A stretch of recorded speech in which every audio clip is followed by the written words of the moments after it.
Buenos días, buenas tardes y buenas noches. Bienvenidos a un episodio más del podcast Realidad en Papel. Estamos ya en el episodio 6 de este podcast. Estamos analizando, como siempre, libros, obras de ficción que están basados en hechos no ficticios. Y en el episodio de hoy, nuevamente, vamos a viajar hasta el mundo de los crímenes. Ese mundo oscuro de los asesinatos, los delitos. Pero en este caso, este libro y esta historia tiene unos toques paranormales que no hacen más que acrecentar el misterio de todo lo que ya envuelve a un hecho tan oscuro. Comienzo como siempre recordándoos que este podcast está subido tanto en iVoox como en Spotify como en YouTube. Todos los links están en la descripción de mi perfil de Instagram @escribamoderno.blog. Si entráis en Instagram y ponéis Cristian Alonso en el buscador, también estaré. La obra de hoy es una de esas obras literarias que está inspirada en la vida real y a su vez esta misma ha inspirado a un montón de documentales, películas y sobre todo ha inspirado un imaginario colectivo en el que todo el mundo se pregunta qué ocurrió realmente y en el que todo el mundo quiere saber la realidad detrás de esta historia.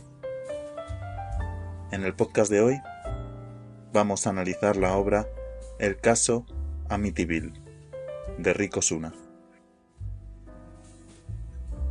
De nuevo y como cada podcast, vamos a comenzar con la sinopsis de la obra para después tratar el libro y su historia real. Terminaremos el podcast con mi opinión sobre el libro y sobre el caso y recordándoos de nuevo dónde podéis encontrar este podcast además del resto de mi contenido. Pasamos a la sinopsis del caso Amityville. El 13 de noviembre de 1974, la policía recibió una denuncia de homicidio en el número 112 de Ocean Avenue, en el pueblo de Amityville, Nueva York, una tranquila comunidad costera situada al sur de Long Island.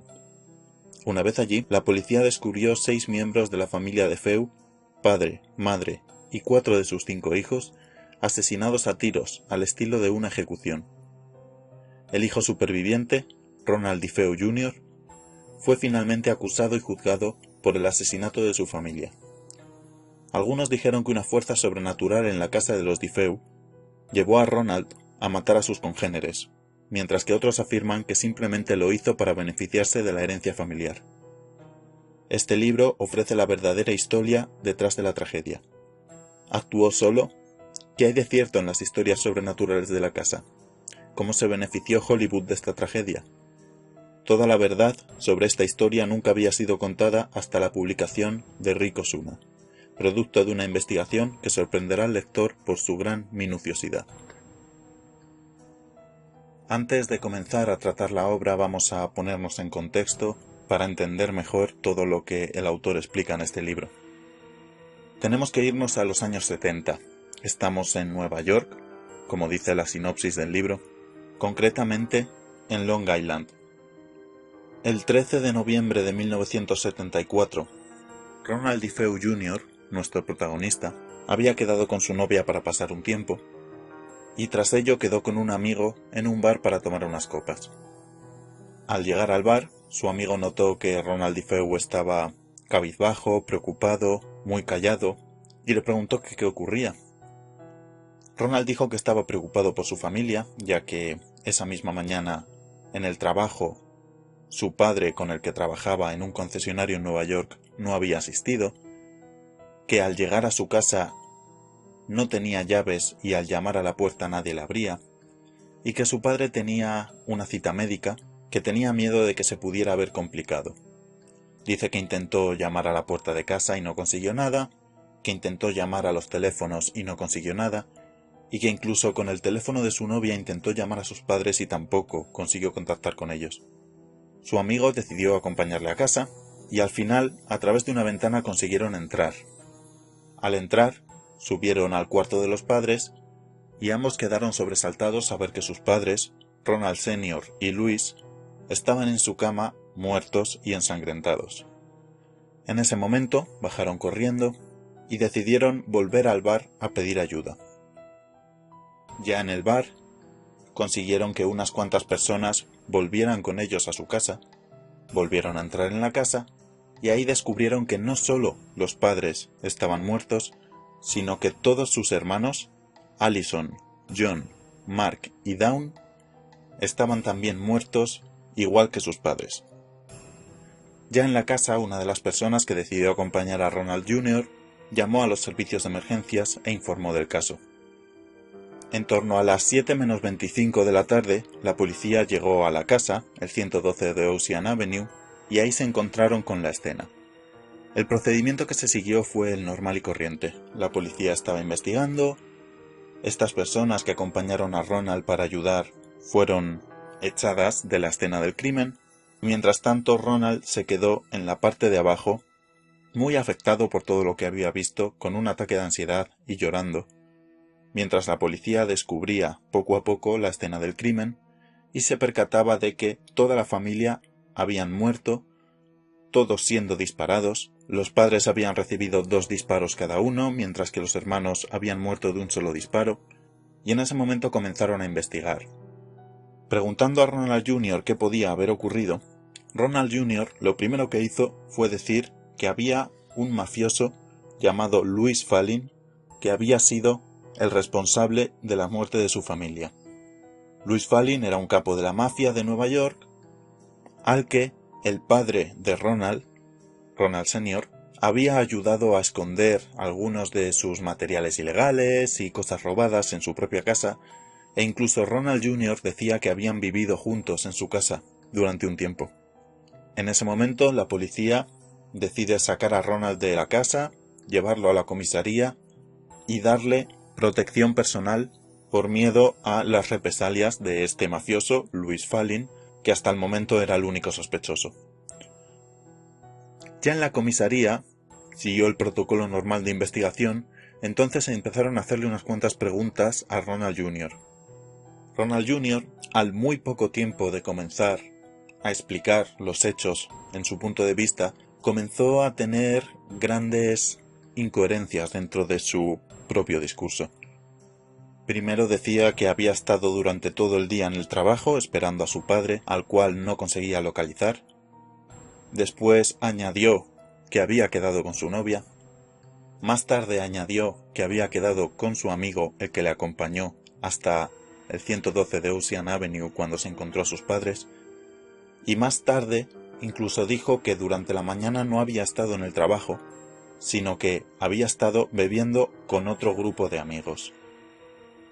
En ese momento la policía comienza a sospechar de Ronald Jr. al ver tanta incoherencia dentro de su discurso y deciden investigar en torno a él. Lo primero que hacen es contactar con su novia y con estos amigos que él dijo supuestamente habían pasado con él toda la mañana bebiendo en un bar. Sus amigos y su novia le desmienten desde el primer momento. De hecho, sus amigos ponen a la policía en situación y dicen que Ronald es una persona que tiene serios problemas con las drogas, que tiene serios problemas con la mentira y palabras textuales que creen que está un poco loco. Además, su novia afirma que Ronald Jr. era un gran aficionado a las armas y tenía varias armas en su casa. En ese momento la investigación en torno a Ronald prosigue y al llegar a su cuarto encuentran una caja de cartón en la que dentro hay un arma calibre 35. Más tarde, cuando se están analizando los cuerpos y los forenses determinan las causas de la muerte de estos familiares de Ronald Jr., queda claro que todos han sido asesinados y que la causa de este asesinato habían sido disparos con un arma calibre 35. exactamente el mismo calibre del arma que encontraron en la habitación de Ronald Jr. En este momento, debido a la inconsistencia de su relato y debido a que encontraron el arma, Ronald pasa de ser un testigo protegido a ser el principal sospechoso de todo esto y pasa a disposición judicial. Ya cuando la policía informa a Ronald Jr. de todo lo encontrado en su habitación, de todas las inconsistencias dentro de lo que les había contado, Ronald Jr. se viene abajo y vuelve a cambiar de nuevo la historia. Dice que la noche anterior, a eso de las 3 de la madrugada, este mafioso, al que inculpó en su primer relato, Louis Fallin, había entrado en su casa y había entrado en su cuarto, que se había hecho con su rifle calibre 35 y le había dicho que saliese de casa. En ese momento, él salió de casa por miedo y cuando regresó al tiempo, vio que toda su familia estaba muerta y no había rastro de este mafioso. Cuando la policía le preguntó que qué necesidad tenía Louis Fallin si lo que quería era matar a la familia de dejarle a él vivo, dijo que según su criterio, o según lo que él pensaba, quería mandar un mensaje, quería dejar un superviviente para dejar claro que había sido él y hacerse responsable de estas muertes. Dice que cuando regresó a casa y vio que no había rastro de Louis Fallin y que él había matado a toda su familia con su propio arma, Ronald Jr. se asustó y en ese momento comenzó a deshacerse de todas las pruebas. Dice que intentó limpiar algo de sangre, que tiró muchos cargadores y la funda de su arma en una alcantarilla que había a medio camino entre su casa y el trabajo, y que su arma la dejó escondida porque tenía intención de, la noche siguiente, deshacerse de ella tirándola a algún tipo de río, lago o algo parecido. La policía va a buscar estas pruebas que Ronald Jr. decía que se había deshecho de ellas en la alcantarilla, y al abrir la alcantarilla efectivamente encuentran ropa manchada de sangre, muchos restos de sangre, munición del mismo arma que habían encontrado en el cuarto del propio Ronald Jr., pero la realidad es que en el arma que habían encontrado en el cuarto, las únicas huellas que se detectaron fueron las de Ronald Jr., en ningún momento se detectaron huellas de ninguna otra persona. Por tanto, o este mafioso había sido muy pulcro a la hora de asesinar a toda la familia, o realmente esta nueva versión de Ronald Jr. era una nueva mentira, ni más ni menos. La policía no acaba de creerse la historia del mafioso y deciden dejar detenido a Ronald Jr. como primer sospechoso del asesinato de toda su familia. Al seguir la investigación por su curso normal, después de mirar la escena del crimen, preguntar a los testigos, que en este caso habían sido los amigos de Ronald y el propio Ronald, además de su novia, de intentar recabar todas las pruebas, como por ejemplo la munición o el arma encontrada en el cuarto de Ronald, el siguiente paso de la investigación era descubrir un posible móvil que Ronald tuviera para asesinar a toda su familia. En este momento vamos a hacer un parón, vamos a irnos atrás en el tiempo, porque efectivamente la policía encontró un móvil muy claro, y es un móvil que tiene su culminación en este noviembre de 1974, pero que ya venía de muy atrás. Ronald Sr., el padre de Ronald Jr., era un hombre de clase media-baja, que conoció a Louise. Era una chica, joven, aún menor de edad y de clase bastante alta. Se conocieron, se gustaron y comenzaron un noviazgo que les trajo muchos problemas, ya que la familia de Louise no estuvo en ningún momento de acuerdo con que su hija se juntara con Ronald Sr., ya que consideraban que no era suficiente para ella. Esto creó una guerra familiar dentro del núcleo de Louise, e incluso Louise llegó a fugarse de casa y a perder el contacto con sus padres durante muchísimo tiempo. En este momento Louise dejó Nueva York para irse a vivir a Brooklyn con Ronald Sr., con el cual más tarde se casaría. El 26 de septiembre de 1951 nace su primer hijo, Ronald Jr., el protagonista de toda esta historia. En aquella época, Ronald Sr. tenía muchos problemas con el alcohol y era un hombre que maltrataba mucho tanto a su mujer como a su hijo. Ronald Jr. desde muy pequeño tuvo que soportar palizas y vejaciones de su padre, y además era un chico muy gordito que sufría bullying en el colegio. Por tanto, tanto en el colegio como en su propia casa, era un niño que sufría muchas vejaciones y mucho abuso. A los 15 años, todos estos problemas que tenía comenzaron a cambiar su actitud. Empezó a tener muchos problemas, empezó a dejar de ser ese niño bueno y aplicado, y empezó a coquetear con las drogas. En ese momento, con 15 años, con problemas de actitud, con problemas de drogas, se vuelve un joven muy agresivo.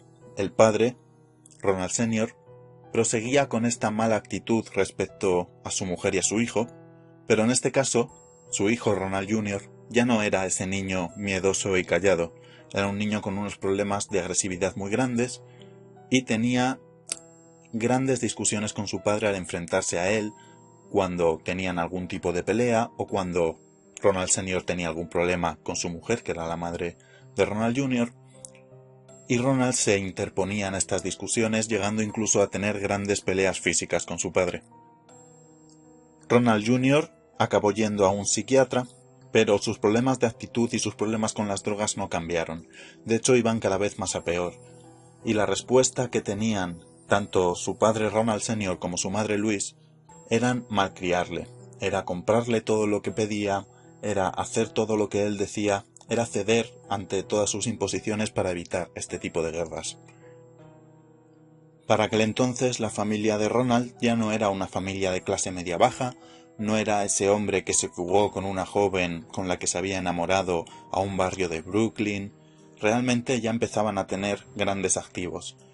Ronald Sr. había creado un concesionario que estaba teniendo gran éxito y en el que trabajaba, y además los padres de Louise habían recuperado la relación con su hija a raíz del nacimiento de Ronald Jr., por lo que ya no solo disponían de todo lo que podía proporcionarles Ronald Sr. como cabeza de familia, sino que además tenían el respaldo de la familia de Louise, que como hemos dicho al principio era una familia de clase alta bastante adinerada.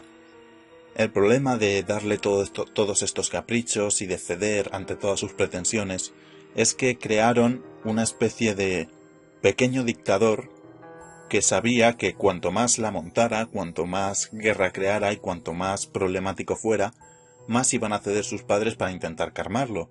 Entonces era una especie de retroalimentación, era como de alguna manera premiar su mala actitud. Esto al final es un debate psicopedagógico muy claro que ocurre con los niños. Si tú a un niño que se porta mal le compras un juguete para que se calle, ese niño va a entender que tiene que portarse mal para que le compren un nuevo juguete. Del mismo modo al contrario, si un niño tiene problemas en la escuela porque no estudia y tú le castigas, ese castigo lo único que va a hacer es de alguna manera reforzar esta mala actitud. La psicopedagogía más clara y la que ha demostrado durante este tiempo que tiene mejor eficiencia es la de premiar las buenas actitudes y no la de castigar las malas, ni mucho menos premiar las malas, que es lo que estaban haciendo con Ronald Jr. Debido a todo esto, a que los problemas de Ronald Jr. cada vez iban a más, a los 17 años decide dejar definitivamente la escuela y ponerse a trabajar en el concesionario del padre. Durante este periodo, en el que nace Ronald Jr. y acaba dejando los estudios, ya un Ronald Jr. completamente desviado del buen camino, van naciendo los hermanos de Ronald. Primero fue un chico, John, después fueron dos chicas, Dawn y Allison, y más tarde nacería Mark, el hijo más pequeño de la familia Defoe. El problema es que Ronald Sr., aunque ya estaba dejando atrás sus problemas con el alcohol, seguía siendo este padre inquisitivo, este hombre de familia que quería hacerse notar y quería quedar siempre por encima de su mujer y ser el único que mandara dentro de su casa, y además seguía maltratando tanto física como psicológicamente no solo a su mujer Louise, sino a sus hijos. Louise se cansa de toda esa historia y un día decide irse de casa con sus hijos. Al poco tiempo, Ronald Sr. se da cuenta de que esto no es lo que quería en su vida, que no quería perder a Louise ni mucho menos de su familia, y entonces decide contactar con ella, la promete que va a cambiar y que por favor regrese junto a él, y así lo hacen. Y de hecho, aunque la gran mayoría de estos casos, por desgracia, son simple palabrería y realmente este tipo de hombres nunca cambia, en el caso de Ronald Senior sí cambió. Acabaron todas las discusiones con su mujer, acabó todo tipo de maltrato, dejó totalmente el alcohol, entró en programas para desintoxicarse, para curarse del alcoholismo, y realmente se convirtió en un padre de familia ejemplar. En este momento deciden dejar Brooklyn y mudarse a Nueva York, a una zona adinerada de Long Island, y comprar una preciosa casa en el 112 de Ocean Avenue, que estaba situada en el barrio de Amityville. Lo primero que hacen al llegar a esta casa es colocar un gran letrero en la entrada, que la traducción literal sería algo así como grandes esperanzas o grandes sueños. Era su forma de volver a comenzar. Ronald Senior había dejado atrás todos esos problemas que había tenido con el alcoholismo, con su mujer, con sus hijos. Habían dejado atrás Brooklyn y se estaban mudando a un barrio mucho más bonito, a una nueva vida y a un nuevo comenzar. El problema es que este cambio de actitud que tuvo Ronald Senior no se dio en Ronald Jr. Ronald Jr. seguía con sus problemas con las drogas, seguía siendo un chico muy descabezado, con muchos problemas de agresividad. Sí, es cierto que trabajaba en el concesionario de su padre, pero realmente no trabajaba. Él cobraba todos los meses, pero la gran mayoría de los días ni aparecía o aparecía en unas condiciones bastante malas. Al final, si no hubiese sido el hijo del dueño, hubiese sido despedido más pronto que tarde, pero al final su padre quería mantenerle ahí para intentar enderezarle, para intentar que no estuviera vete a saber dónde haciendo vete a saber qué, y por lo menos tenerle controlado en su trabajo aunque no fuera demasiado productivo. Hasta tal punto llegaba el problema de agresividad del propio Ronald Jr. que un día, en plena discusión con su padre, una discusión provocada por estos problemas que tenía Ronald Jr., por estas condiciones en las que llegaba a casa, Ronald subió a su cuarto y agarró una de sus armas. Ronald era un gran coleccionista de armas, de hecho era un aficionado a la caza, y en plena discusión con su padre agarró una de sus armas y le apuntó con ella. Lo más curioso de esta historia es que Ronald Jr., apuntando con el arma a su padre, llegó a apretar el gatillo, solo que el arma no estaba cargada. No sabemos si Ronald Jr. realmente sabía que el arma no estaba cargada, o si realmente intentó asesinarle en ese momento y, por casualidades del destino, ese arma no estaba cargada en ese momento, pero es realmente chocante. Ya es chocante el hecho de que una discusión acalorada podamos tener todos, pero que apuntes con un arma a alguien, que ese alguien sea tu propio padre, y que además de todo ello, dispares. Aunque no tuviera balas ese arma y aunque tú fueras consciente de que no lo tuviera, el simple hecho es muy chocante. Aquí llegamos a la coartada que la policía descubrió para acabar inculpando definitivamente a Ronald Jr. de estos asesinatos de su familia. Unas semanas antes de este horrible 13 de noviembre del 74, en el que los hechos ocurrieron, Ronald estaba trabajando en su concesionario y ordenó a su hijo, Ronald Jr., a que hiciera un transporte de unos coches, un material que tenía que ser transportado desde su concesionario a otro lado. Ronald accedió. Sin embargo, en mitad de ese trayecto, sufrió un robo. Cuando se llama a la policía, se empieza a tomar testigos de lo que había ocurrido. Ronald Jr. dice que en mitad de la carretera un coche se interpuso y que apuntándole con un arma le obligó a abrir el coche, le obligó a abrir el camión y se llevaron todo lo que había dentro del camión. Ronald Senior desde el primer momento dudó de su hijo. Realmente no quería pensar que su hijo fuera capaz de fingir un robo, pero desde luego la actitud y la personalidad de Ronald Jr. no ayudaban a creerlo dentro de sus acusaciones. El problema es que la policía, al investigar este caso, encontró unas cámaras en las que se veía cómo era el propio Ronald Jr. el que quedaba con unos amigos y el que voluntariamente abría la parte trasera del camión para que estos se llevaran todo lo que contenía y después fingió el robo. En ningún momento se vieron armas, en ningún momento se vio que ningún coche se interpusiera delante de su trayectoria, simplemente se vio a Ronald Jr. abriendo el camión y dándole todo el contenido a unos amigos suyos. En este momento quedó muy claro que Ronald simplemente había fingido el robo, y a pesar de ello, su padre, Ronald Sr., decidió hablar con la policía, no interponer ningún tipo de denuncia y dejarlo simplemente así, como estuviera. Pero a través del atestado policial se sabe que en ese momento Ronald tuvo grandes amenazas hacia su padre y se puso muy agresivo hacia él, e incluso la policía dice que le amenazó varias veces de muerte, y no como frase hecha, realmente eran afirmaciones del tipo «ten claro que algún día te voy a matar», etcétera, etcétera. 2 semanas después ocurre esto, y además se encuentra en la habitación de Ronald Jr. unos documentos que eran unas copias de lo que eran unos seguros de vida que sus padres tenían hechos.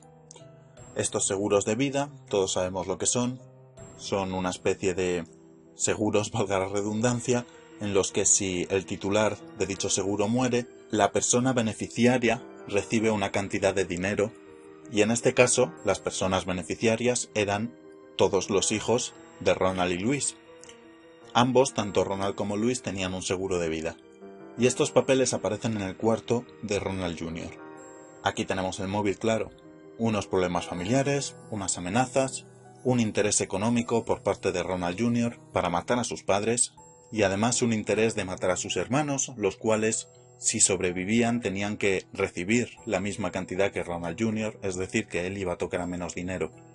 En este momento, con todas las pruebas que había y con este móvil que tenía el propio Ronald Jr., el caso prácticamente se dio carpetazo, simplemente a espera de juicio. Ronald era el mayor, Ronald era el único sospechoso y todo el mundo tenía bastante claro que él había sido. Estuvo detenido hasta el día del juicio. En el propio día del juicio volvió a cambiar de nuevo su versión diciendo que había sido su hermana Allison la que había matado a sus padres y a sus hermanos y que después intentó matarle a él, pero él se defendió. En fin, nada que el juez o que el propio jurado se creyera, y Ronald fue condenado a cadena perpetua sin posibilidad de libertad condicional. El juicio se dio el 14 de agosto de 1975, prácticamente un año después del asesinato, y en él se explicó a través de todas las pruebas periciales y policiales cómo habían ocurrido los hechos. Una vez explicado esta discusión y este móvil, se contó que en torno a las 3 de la madrugada, Ronald agarró su arma y fue al cuarto de los padres. Disparó a su padre por la espalda, le disparó 2 veces, y en una de estas su madre se despertó, a la cual, mientras estaba despierta, también disparó 2 veces. Después fue a la habitación de sus hermanos. Primero al cuarto que compartían sus hermanos John y Mark, se colocó entre sus 2 camas y a ambos les ejecutó con un solo disparo a cada uno. Después fue al cuarto de Allison, la cual, a través de las pruebas forenses, se determinó que también estaba despierta en ese momento, y también de un solo disparo la mató. Después fue al cuarto de su última hermana, la mayor, Dawn, y a esta, de nuevo, a través de un solo disparo en la cara, la mató. En ese momento cambió su ropa, introdujo todo en bolsas, las cuales se deshizo al día siguiente echándolas en esta alcantarilla que después se encontró, y regresó a su casa antes del amanecer para al día siguiente fingir de alguna manera empezar a trabajar en su propia coartada, yendo al trabajo, llamando a su propia casa desde el trabajo aun sabiendo que nadie iba a coger ese teléfono. Después quedó con su novia y también a través del teléfono de su novia llamó a su casa. Después quedó con un amigo y se fueron al bar. Él pretendía que cuanta más gente le viera y cuanto más preocupado pareciera, mejor iba a ser para su coartada, ya que todo el mundo iba a poder decir: yo estuve con Roland, no pudo estar en casa, y Roland estaba muy preocupado porque no sabía qué había ocurrido con su familia. El problema es que, al ser preguntado por la policía inicialmente, cometió el error de cambiar su versión.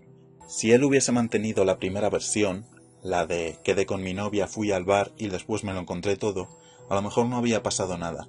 Pero de primeras no dijo lo del trabajo, después sí dijo lo de su novia, después dijo que con su novia no, sino con unos amigos, después se preguntó a su novia y la novia dijo que sí, y los amigos dijeron que no, y se empezó a liar él solo con sus propias declaraciones delante de la policía. Si realmente hubiese tenido un poco más cerrada su coartada, a lo mejor le hubiese salido bien, porque inicialmente la policía no desconfiaba de él. De hecho, le habían puesto protección, porque el sospechoso era Louis Fallin, el mafioso que se conoce, que había trabajado con Ronald Sr. y que había vivido en la casa de los Defoe. En ese mismo juicio, uno de los médicos forenses y psiquiatras expuso un análisis psiquiátrico que la propia defensa había pedido por parte de Roland Jr. La defensa pretendía agarrarse a algún tipo de enfermedad mental, pero sin embargo este psiquiatra y forense determinó que Roland sufría una grave psicopatía con trastornos asociales sumado a lo que eran sus problemas con la drogadicción, pero que mentalmente y psicológicamente era una persona totalmente sana. Era una persona totalmente consciente de lo que hacía, solo que tenía graves problemas de psicopatía y un trastorno asocial respecto a la gente que le rodeaba. 3 meses después, el 21 de noviembre del 75, fue declarado culpable y condenado a esta cadena perpetua sin libertad condicional. Esta condena la pasó en la cárcel de Sullivan, en Nueva York. Hasta aquí no hay absolutamente nada paranormal. Seguramente os estáis preguntando dónde está la parte paranormal que nos estabas comentando al principio. Aquí es cuando comienza realmente el giro dentro de este caso Amityville. Un caso que inicialmente simplemente parecía un asesinato normal y corriente por un interés económico, por parte de una persona que tenía problemas con las drogas, etcétera, etcétera. El problema es que fue un caso tan resonado, el hecho de que un hijo fuera capaz de matar a sus 2 padres y a sus 4 hermanos, que como suele ocurrir por desgracia y va a seguir ocurriendo, Ronald se convirtió en una especie de líder de la cultura popular. Se convirtió en el foco de interés, todo el mundo quería saber de él, todo el mundo quería conocer la historia, todo el mundo quería una entrevista, había gente que le admiraba y le defendía, había gente que le odiaba pero aún así hablaba de él. Ronald Jr. se convirtió en una especie de líder dentro de la cultura más negra de la sociedad, pero del mismo modo que pudo pasar con Charles Manson o del mismo modo que pudo pasar con Truman Capote, se convirtió en una especie de símbolo, una especie de nueva moda dentro del imaginario popular y colectivo. En una de estas entrevistas que le hicieron desde dentro de la cárcel, Ronald ya no solo cambiaba su propia versión, que ya había cambiado tantas veces delante de la policía, delante del juez, sino que ahora la cambió dándole un giro. Y es que ahora decía que todas las noches escuchaba una voz masculina que le decía que matara a su familia. Asegura que la casa de Amityville era una casa que estaba endemoniada y que en ella habían espíritus malignos que le obligaron a hacer lo que hizo, y que después mintió por miedo a que se creyeran que estaba loco. Evidentemente, a pesar de que todo el mundo quería saber de Ronald Jr. y de alguna manera levantaba tantas suspicacias y levantaba tanto interés, la realidad es que absolutamente nadie le tomó en serio con estas declaraciones, y simplemente fue una entrevista más. Su estrella se fue desvaneciendo durante un tiempo, y absolutamente nada pasó con este tipo de entrevistas que simplemente quedaron en la anécdota. Así pasaron unos años. Más tarde, esta misma casa, el 112 de Ocean Avenue, fue comprada por un matrimonio, George y Katie Lutz, los cuales se mudaron a la casa con sus 3 hijos. Aquí es donde esta historia que ya había puesto el propio Ronald Jr., este pequeño ladrillo, este pequeño granito de arena para girarlo en torno a lo paranormal, da el giro completo.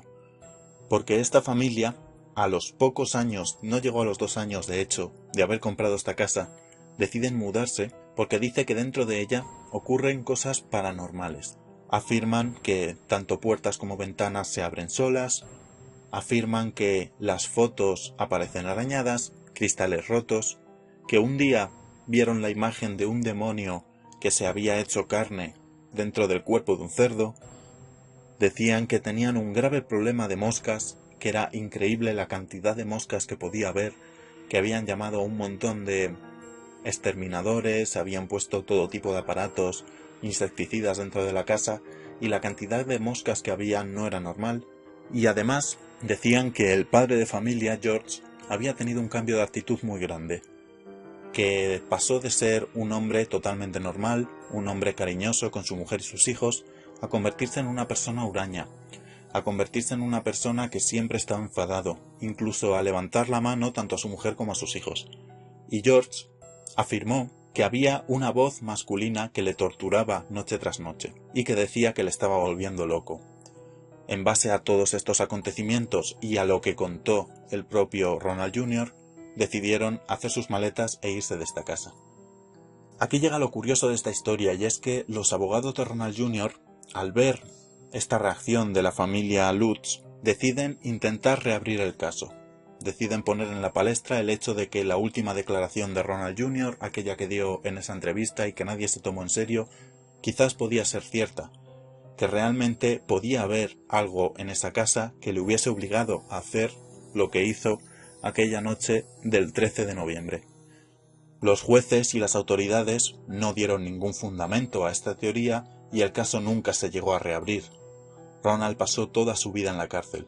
Pero sin embargo, en torno a este tipo de casos, quedó ya una duda plasmada.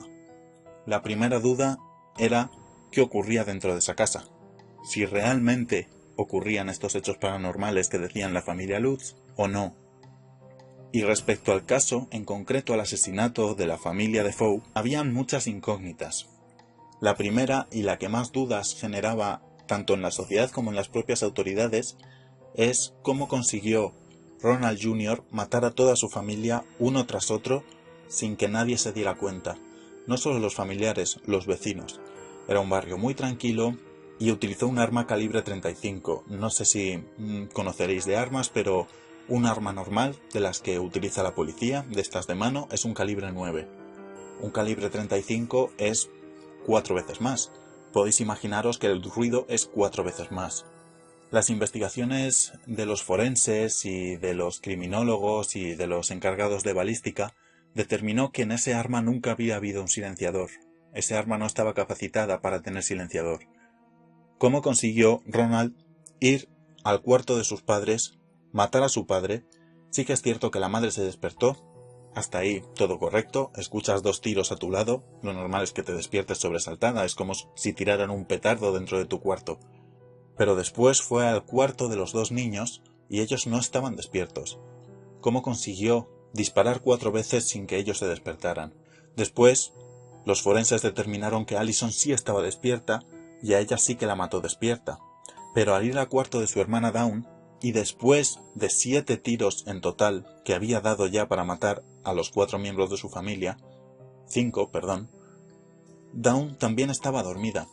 ¿Cómo Dawn, a pesar de esos 7 disparos de un calibre 35, no se había despertado? Los forenses, al hacer todas las autopsias y las pruebas a los cadáveres, determinó que no había ningún tipo de droga en el organismo de estos. Por tanto, no hay una explicación clara de cómo la familia no se despertó. Pero además, cómo ningún vecino se despertó. Se preguntó a todos los vecinos de la zona y ninguno se enteró de nada. Hoy en día todos hemos estado en casa y hemos escuchado un petardo en la calle. Y llama la atención. Imaginaros si esto ocurre a las 3 de la mañana. Llama mucho más la atención. Pero imaginaros si además es en un barrio súper tranquilo y además son 7 seguidos. ¿Cómo es posible que ningún vecino escuchara nada? La policía se hizo muchísimas preguntas. Realmente se dudaba incluso de si el propio Ronald Jr. actuó solo o tuvo algún tipo de ayuda. Y sobre todo, mucha gente, ya no gente del entorno policial, judicial, médico y demás, sino gente de la sociedad en general, utiliza este tipo de dudas para dar fundamento a la teoría de que esto es algo paranormal, de que realmente fuerzas malignas hicieron que esto ocurriera, que nadie se diera cuenta y que todo esto se llevara a cabo. Ronald siguió en la cárcel, su condena siguió en pie y el misterio siguió en el aire, aunque el caso se determinó como concluido, se había detenido al asesino, el asesino estaba en la cárcel, no hay nada más que investigar por parte de la policía, pero esas dudas siguieron en el aire. Y la declaración de la familia Lutz no hizo más que crear un nuevo misterio y un halo paranormal en torno a todo esto que a día de hoy no se ha conseguido resolver. Y muchas personas siguen visitando ese 112 de Ocean Avenue en Long Island como si fuera un lugar de culto, un lugar paranormal, un lugar encantado, un lugar demoníaco. Muchos creen que en esa casa realmente existen espíritus y muchos creen que hay fuerzas malignas dentro de esa casa que atacarán a cualquier persona que pretenda vivir dentro de esas 4 paredes. Hasta aquí el análisis de la obra de Rick Osuna.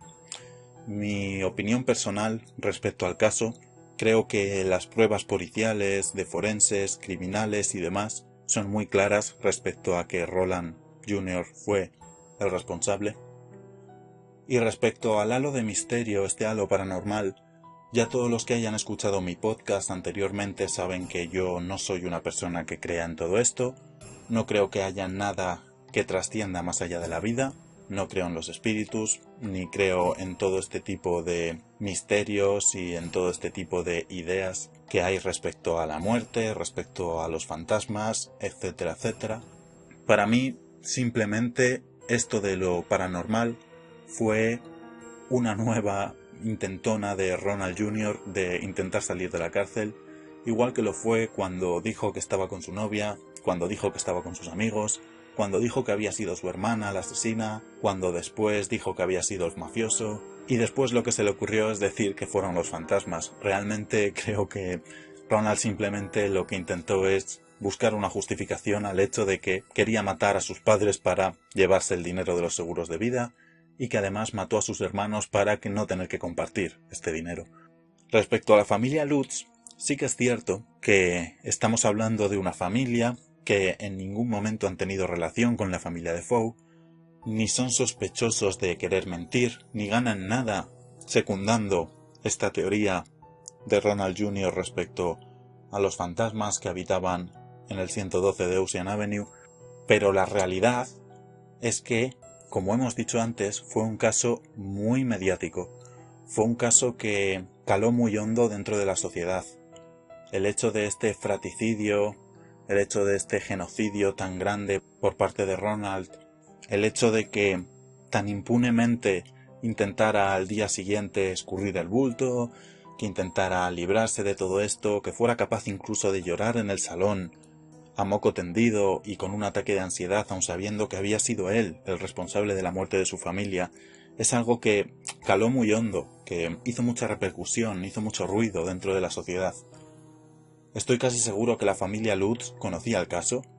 Estoy prácticamente seguro de que eran conscientes de que estaban comprando la casa en la que la familia Defoe había sido asesinada, y estoy seguro de que también habían visto esta entrevista que le hicieron a Ronald Jr. en la cárcel cuando dijo que había un ente en esa casa que le obligó a hacerlo. Evidentemente aquí cada cual tiene su opinión y yo lo que hablo lo hablo respecto a la mía. Creo que se dejaron mucho llevar por la susceptibilidad, creo que realmente se creyeron todo lo que había ocurrido, creo que empezaron a ver esa casa con otros ojos y empezaron, como dice el dicho popular y nunca mejor utilizado en este caso, empezaron a ver fantasmas donde no los había. Creo que realmente este alegato de Ronald Jr. respecto al fantasma les hizo mucho daño a nivel mental y a nivel emocional, y realmente le cogieron miedo a la casa por sus creencias, porque hubiesen pasado X cosas en esa casa que ellos no tenían explicación para ella. Todo lo que dicen que ocurrió en esa casa, todo lo que dicen que pasaba con el padre, todo lo que habían visto y todo lo que habían escuchado, no era más que fruto de sus cabezas, fruto de su miedo y fruto de haber entrado en una espiral en la que para ellos, por el motivo que consideraran, y sin llegar a saberlo nunca lo sabremos, se creyeron estas afirmaciones de Ronald Jr. y realmente se convencieron de que en esa casa había algo. Entonces todo lo que ocurría a su alrededor era fruto de los fantasmas. Si de repente una ventana se abría por el aire era un fantasma, si de repente el padre se encontraba mal o llegaba enfadado del trabajo, era culpa de los fantasmas, si escuchaban un ruido, un crujido de la madera, eran fantasmas. Realmente se sugestionaron mucho, esa es mi opinión. Al final, esto de las casas encantadas es algo que es fruto de la sociedad. En todos los países, en todas las ciudades, puedes encontrar sitios que la gente afirma, sin miedo a equivocarse, de que están encantados. Pero al final, que esos hechos tan horribles ocurrieran de cara al público, porque el caso se hiciera público y porque la gente se interesara en ello y porque realmente pasara la línea de lo policial y de lo serio, profesional, para pasar a una línea mediática en la que todos los programas hablaban de ello, todos los periódicos, todos los periodistas querían hablar con Ronald, lo que hizo fue crear un halo en torno a este asesinato en el que la gente se obsesionó, para bien y para mal. Se obsesionó por el hecho de querer informarse y se obsesionó con el hecho de hacerse muchas preguntas y comerse mucho la cabeza. Y en el caso de la familia Lutz, creo que estas declaraciones en la entrevista del propio Ronald Jr. fueron lo que detonó el hecho de que, como he dicho antes, vieran fantasmas donde no los había. Esto es una historia que va a seguir siempre, que se van a crear historias nuevas muy parecidas a estas. Esta historia en concreto va a perdurar por los siglos, ya que es una historia muy llamativa que se está utilizando para un montón de cosas. Hay películas muy taquilleras como La Morada del Miedo o Expediente Warren, que están basados en este caso de Amityville. Hay un montón de programas que son cazafantasmas o que buscan algún tipo de actividad paranormal y grabarlo, que han ido a este 112 de Ocean Avenue a pasar una noche, a pasar un tiempo, a grabar con cámaras infrarrojas, con lo que ellos llaman Spirit Box, que al final es una especie de walkie-talkie con sonido blanco, que todo lo que se escuche por encima de ese sonido blanco dicen que es una psicofonía, en fin. Esto es una historia que ha calado en la sociedad. Si te lo tomas como algo curioso, o como algo informativo, o como algo que realmente te interesa por conocerlo, no hace daño ninguno. El problema es cuando te lo tomas muy en serio, como fue el caso de los Lutz. El hecho de que tú te tomes en serio todas estas historias y que después esa noche tengas que apagar la luz y meterte en la cama. Eso fue lo que hizo que todo desembocara en que los Lutz hicieran sus maletas de nuevo y salieran diciendo: Ronald Jr. tenía razón, aquí pasa algo. No me alargo más, os recomiendo que leáis el libro más allá de ver las películas que probablemente sean más llamativas, pero este libro, el caso de Amityville de Rick Osuna, es lo que recoge realmente de manera más fidedigna al caso, es lo que te explica lo que ocurrió sin añadir y sin quitar nada, sin querer hacer esto cinematográfico ni televisivo. Realmente te cuenta el caso policialmente hablando, en caso de los médicos, en caso de los forenses, gente de balística, declaraciones de amigos, de la novia. Te cuenta lo que ocurrió, te cuenta la realidad.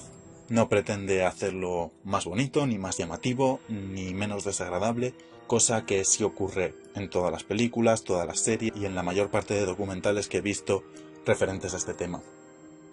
Repito, el caso Amityville de Rick Osuna. Todo el que le interese todo esto, la familia Defoe, el asesinato, Ronald Jr., que se lea el libro, porque ahí es donde realmente va a descubrir la historia, que es lo que hacemos en este podcast, descubrir la historia real detrás de los libros. Por primera vez he preguntado en mis redes sociales cuál era el caso que queríais para esta semana. En las votaciones en la encuesta de Instagram, @escribamoderno.blog, salió este caso como primer caso. Por tanto, aquí lo tenéis, un domingo más. Esta semana muy atentos a mi Instagram porque volveré a hacer otra encuesta para saber cuál es el caso que queréis el domingo que viene. Y como siempre, el domingo que viene aquí estaremos, tanto en iVoox como en Spotify como en YouTube. Os recomiendo que veáis los vídeos de YouTube a los que acostumbréis a verlo en Spotify, porque los vídeos de YouTube tienen consigo fotografías y tienen consigo datos que pongo en la propia imagen del vídeo y que también son interesantes para todos aquellos que no puedan ver el vídeo. Tienen el podcast escuchado, que básicamente es el mismo audio, pero a los que tengan la oportunidad les invito a que alguna vez vean el vídeo de YouTube, ya que tiene otro toque con las imágenes, fotografías del caso, con datos interesantes que voy añadiendo al propio testimonio en audio. Como siempre, como cada semana, soy Cristian Alonso, @escribamoderno.blog. Os recomiendo que me sigáis en todas mis redes sociales para estar atentos a este podcast y a todas mis publicaciones, además de información de mi libro, Bloques de Memoria, que ya está a la venta. Y esto es el 6º episodio de Realidad en Papel. La semana que viene volveremos con uno más, el 7º. Como siempre digo, recordad que los libros son vida y la vida esconde historias maravillosas. Nos vemos la semana que viene.